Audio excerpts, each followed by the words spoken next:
Salut à toi! Dans cette vidéo, tu vas revoir la définition d'une suite croissante et décroissante, puis nous verrons deux méthodes pour étudier le sens de variation d'une suite, donc pour savoir si elle est croissante ou décroissante. Allez, c'est parti! Alors, rappelons avant tout la définition d'une suite croissante. Voici un exemple. Ici, j'ai écrit les premiers termes d'une suite croissante. Donc on voit que U0 vaut 1 qui est plus petit que U1 qui vaut 10, qui est lui-même plus petit que U2 qui vaut 30. Donc on a une grande inégalité, donc U0 inférieur à U1, inférieur à U2, etc., etc., etc. Donc on a une grande inégalité avec U0 qui est inférieur à U1, qui serait inférieur à U2, qui serait inférieur à U3, etc. Donc c'est ce qui se passe dans une suite croissante. Le terme d'avant est toujours inférieur au terme d'après. D'où la définition d'une suite croissante, donc la suite UN est croissante si et seulement si, pour tout n appartenant à grand N, UN plus 1 est supérieur ou égal à UN. Ce qui veut dire que pour tout n, ça veut dire que pour tout n, le terme d'après est toujours supérieur au terme d'avant. Cette définition est vraiment à retenir et à comprendre. De même, la définition d'une suite décroissante sera donc UN décroissante si et seulement si UN plus 1 inférieur ou égal à UN pour tout n appartenant à grand N, ce qui veut dire que pour tout n, on a le terme d'après qui est inférieur au terme d'avant. Et c'est ça qui change par rapport à la suite croissante. Une fois qu'on a bien compris ça, passons maintenant à la méthode pour montrer qu'une suite est croissante ou décroissante. La première méthode consiste à faire la différence entre UN plus 1 et UN, donc faire UN plus 1 moins UN, et regarder le signe, donc si c'est positif, négatif ou égal à 0. Pour cela, vous aurez bien sûr besoin de UN plus 1, et ensuite vous ferez la soustraction, et puis vous focaliserez sur le signe de UN plus 1 moins UN. La deuxième méthode, c'est de faire une autre opération, donc une division entre UN plus 1 et UN. Et cette fois, il faudra comparer par rapport à 1. Déjà, concernant la première méthode, UN plus 1 moins UN. Donc, comment savoir si c'est croissant, décroissant ou constant? Eh bien, tout simplement en regardant le signe de l'expression. Si UN plus 1 moins UN est positif, alors UN sera croissant. Si UN plus 1 moins UN négatif, alors UN sera décroissant. Et si la différence vaut 0, alors du coup ça veut dire que UN plus 1 égale UN, donc la suite elle est constante. Ça veut dire que ici, la suite vaudra toujours la même valeur. Donc, pourquoi, quand on fait UN plus 1 moins UN et que c'est positif, ça donne une suite croissante? Tout simplement, pour cette raison-là, si jamais on a UN plus 1 moins UN qui est positif, qu'est-ce qu'on peut dire? Eh bien, je peux dire que, en passant le moins UN de l'autre côté, j'ai UN plus 1 supérieur à UN. Ce qui veut dire que la suite est croissante. Elle ne fait que d'augmenter. Donc, voilà pourquoi quand UN plus 1 moins UN est positif, on a une suite qui est croissante. De même, si UN plus 1 moins UN est négatif, ça fait une suite décroissante, etc. etc. Donc, ça, ce calcul-là, ça a vraiment du sens. C'est pas quelque chose qu'on vous dit qu'il faut apprendre par cœur. Non, il faut bien comprendre les choses qu'il y a derrière.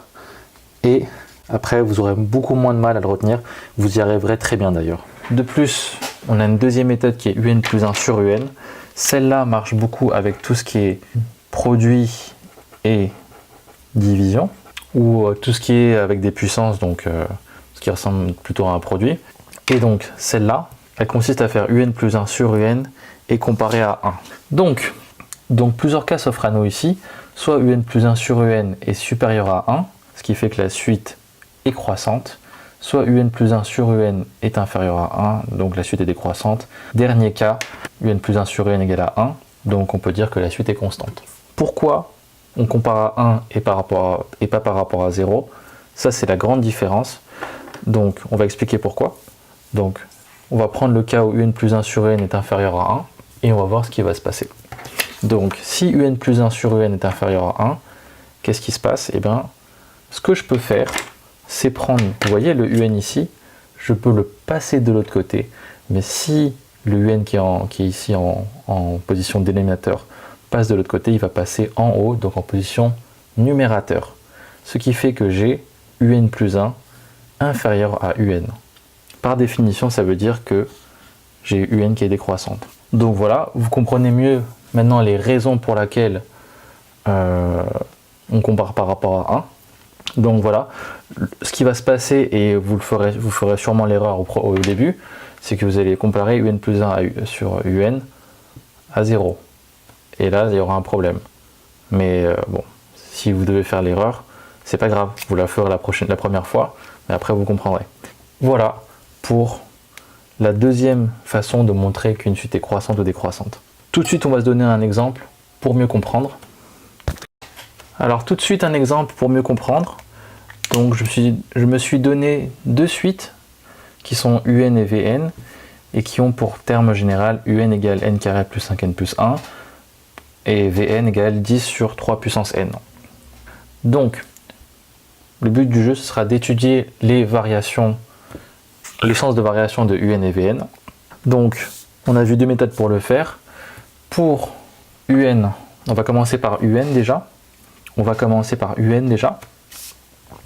UN, on voit que c'est sous la forme d'une addition, donc il y a n carré plus 5n plus 1. Donc de préférence, dans ces cas-là, il faudra mieux utiliser la première méthode, donc faire un plus 1 moins un. Il vaut mieux commencer par ça, et puis si ça rend pas bien, si ça marche pas très bien, au bout de 3-4 lignes, si vous voyez que ça fait des choses bizarres, il faudra passer peut-être à la deuxième méthode et vérifier vos calculs. Donc on va faire un plus 1 moins un. Donc un plus 1 c'est facile pour l'avoir. Pour avoir un plus 1, surtout pas rajouter 1 ici pour obtenir un plus 1. C'est pas l'esprit. L'idée c'est que comme il y a un n ici et il y a plusieurs n ici, on va tous les remplacer. Donc on va tous les remplacer, les gommer, et mettre n plus 1 à la place. Moi un c'était ça, donc je vais dire un plus 1 c'est quoi? C'est n plus 1 au carré. Là j'avais 5n, donc je le change en 5n plus 1. Attention, bien mettre les parenthèses. Et là, je mets mon plus 1. Voilà. Là, ça c'est un plus 1. Ensuite, je vais mettre moins et je vais mettre mon un. Donc là, j'ouvre une parenthèse et juste à recopier un qui était n carré plus 5n plus 1. Voilà. Ensuite, je regarde bien ce que j'ai. Donc, il y a beaucoup de termes, mais en développant, on peut bien s'en sortir.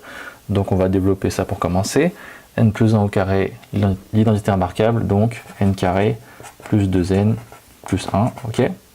Ensuite, 5 facteur de n plus 1 plus 5n plus 5, et là j'ai plus 1. Ensuite, on va s'occuper du deuxième terme, donc moins n carré moins 5n moins 1, et voilà. Et là, il y a pas mal de choses qui vont simplifier. Donc là, déjà, je vois n carré moins n carré, tac tac. Ensuite, je vois 5n et moins 5n, pareil. Et là, plus 1 moins 1, voilà.